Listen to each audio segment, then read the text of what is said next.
지난 강의에서 한반도 농업인연합회의 유호규 회장님을 모시고 통일농업을 준비하기 위한 방안들에 대해서 이야기를 나눠보았습니다. 마지막으로 통일농업을 차근히 준비하는 것이 한반도 농업의 새로운 기회를 만드는 중요한 과정이라는 점을 강조하면서 이번 강의를 마무리하고자 합니다. 독일 통일 사례는 한국의 통일이 어떠한 과정을 거쳐서 다가올지, 그리고 통일된 한국의 미래는 과연 어떠한 모습일지를 상상해 보는데 좋은 척도가 되고 있습니다. 농업 부문의 통일에 있어서도 독일의 사례가 유용한 시사점을 주고 있습니다. 독일은 1990년 공식적으로 통일이 되기 이전부터 동서독 간의 활발한 민간 교류가 있었다고 알려져 있습니다. 이러한 민간 교류의 결과 동서독 주민들 간의 통일에 대한 공감대가 점점 무르익었고, 이것이 베를린 장벽 붕괴라는 역사적 사건을 일으키는 배경으로 작용하면서 공식적인 통일 논의가 급진전되게 됩니다. 농업 부문에서도 통일 이전부터 동서독의 농민단체 간에 활발한 교류가 있었습니다. 통일 2년 전 1988년에 동서독 농민단체 간에 향후 협력 방안을 합의하였고, 두 지역의 농민단체를 통합하는 작업을 진행하기 시작하였습니다. 이를 바탕으로 통일된 지 불과 1년여 만에 전체 독일 지역을 아우르는 단일 농업인단체가 설립될 수 있었습니다. 이러한 동서독 간 농업인들 간의 파트너십을 통해 서독의 기술과 자본이 동독 지역, 통일 이후에는 옛 동독 지역을 새롭게 독일 연방에 편입된 지역이라는 의미에서 신연방주라고 부르고 있는데, 이 신연방주 지역에 서독의 우수한 농업기술과 자본이 들어가게 되면서 농업 발전을 위한 물꼬를 마련하게 됩니다. 물론 통일 이후의 통합과정 중에 전혀 우여곡절이 없었던 것은 아닙니다. 관련 연구에 따르면 동독 지역의 집단 농장을 해체하는 과정에서 서독의 개인농 제도를 도입하려고 했는데, 이때 적지 않은 혼선이 있었던 것으로 알려져 있습니다. 오랫동안 집단농장 체제에서 살아오면서 그러한 집단으로부터 농업 경영상의 도움이나 나아가 생활상의 도움을 받고 있던 동독 지역 농민들 입장에서는 그러한 집단 체제가 일순간에 해체되는 것은 굉장히 두려운 일이었을지 모르겠습니다. 그 결과 통일 이후 많은 동독의 농민들이 농업에서 이탈하게 되는데, 관련 통계에 따르면 1989년에 동독 지역에 82만 명의 농민이 있었는데 1992년에는 30만 명만이 남았다고 보고되고 있습니다. 결국 서독이 이식하려고 했던 개인농 체제가 아닌 기존 집단 농장이 대부분 주식회사 또는 협동조합 등으로 법인격만 바꾸는 형태로 유지되게 됩니다. 말하자면 옛 동독 시절의 집단 농장 유산이 오늘날까지도 남아있는 셈입니다. 그런데 동독 지역, 그러니까 지금의 신연방주 지역 농업이 과거와 같이 낙후되었느냐 하면 그렇지 않다는 것입니다. 현재 독일 신연방주 농업은 대규모 농기업 체제를 바탕으로 하여 높은 생산성과 수익성을 갖춘 기업 영농 체제로 성공적으로 변신한 것으로 평가받고 있습니다. 그 비결로는 대규모 농기업 체제 덕분에 대형 농기계의 도입이 가능했고, 신연방주 지역의 토지 임대료가 상대적으로 저렴하다는 등의 요인이 지적되고 있습니다. 또한 통일되면서 신연방주 지역이 유럽연합, 즉 EU에 편입됨으로써 각종 보조금 지원 혜택을 받을 수 있었던 것도 중요한 요인으로 작용하였다고 이야기되고 있습니다. 오늘날 독일 신연방주 지역은 독일 내에서 특히 원예 농업이 발달한 농업 선진 지역으로 평가받고 있습니다. 독일의 경험을 바탕으로 향후 한반도 통일 농업을 준비한다면 현재는 만성적인 식량난 상태에 놓여있는 북한 농업도 언젠가는 한반도에 신선하고 좋은 먹거리를 공급하는 농업 선진 지역으로 탈바꿈할 수 있지 않을까요? 앞서 북한 농업의 현황에 대해서 설명드리면서 특히 제도적으로 문제가 있기 때문에 만성적인 식량난을 겪고 있다고 말씀을 드렸었는데, 북한이 보유하고 있는 자연 환경적인 측면에서만 보면 북한 농업의 잠재력이 결코 작은 것이 아닙니다. 현재 남한 제1의 곡향지대라고 하면 전라북도의 호남평야를 꼽을 수 있습니다. 단일 평야지대로서 호남평야의 면적이 가장 큽니다. 한반도 전체를 놓고 보아도 호남평야가 가장 큰 면적인 것으로 나타납니다.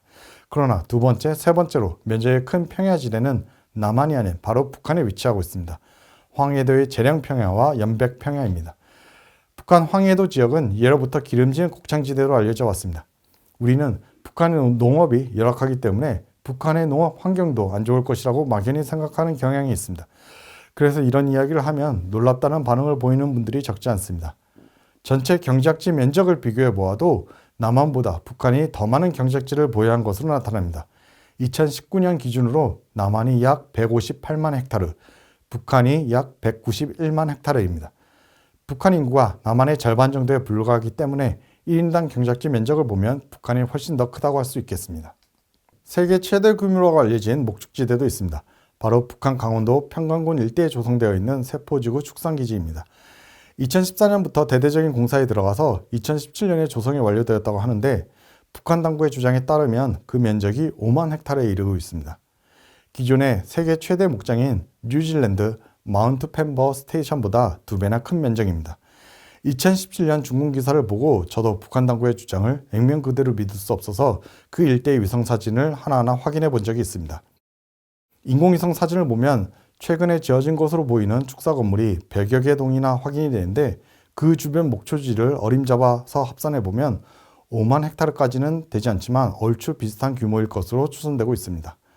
세포지구 축산기지는 남한에서 대표적인 목축지대로 알려진 대관령과 비슷한 자연 환경을 가지고 있는데 면적은 대관령과 비교할 수 없을 정도로 크기 때문에 향후 적절한 자본과 기술이 투입된다면 발전 잠재력이 매우 크다고 할 수 있겠습니다. 여기에 덧붙여서 북한 농업이 가지고 있는 잠재력에 대해서 생각해 보았을 때 빼놓을 수 없는 것이 바로 두만강 유역 일대입니다.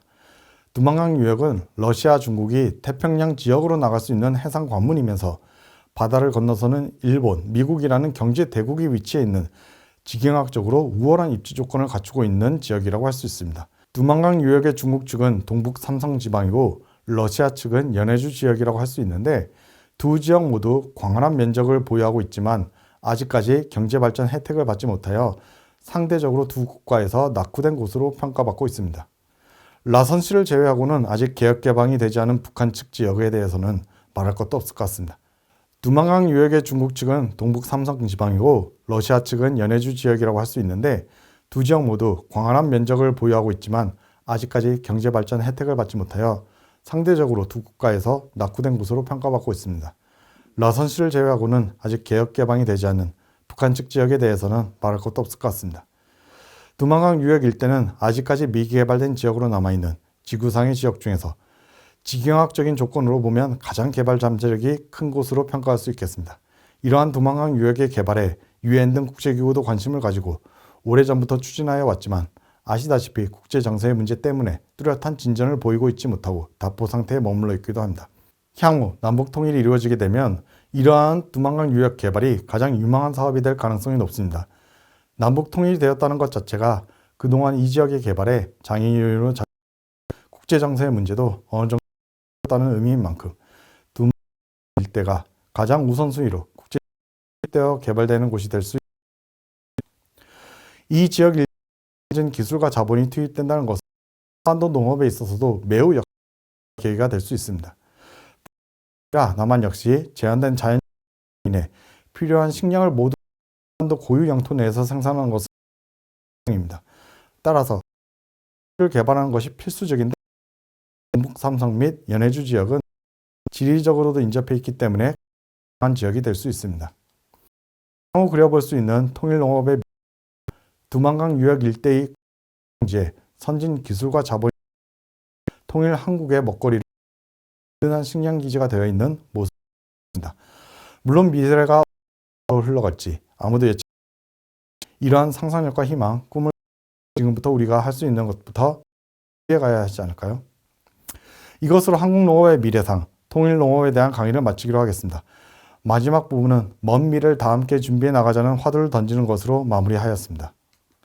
무엇을 준비해야 하는 것인지 막막하다고 느끼시는 분도 있을 것 같습니다만 구체적인 답은 앞으로의 과제로 남겨두기로 하겠습니다. 명확한 정답이 있는 문제도 아니고 지금 이 순간에도 많은 정치인과 연구자, 활동가들이 그 답을 찾기 위해 고민하고 있는 문제입니다. 감사합니다.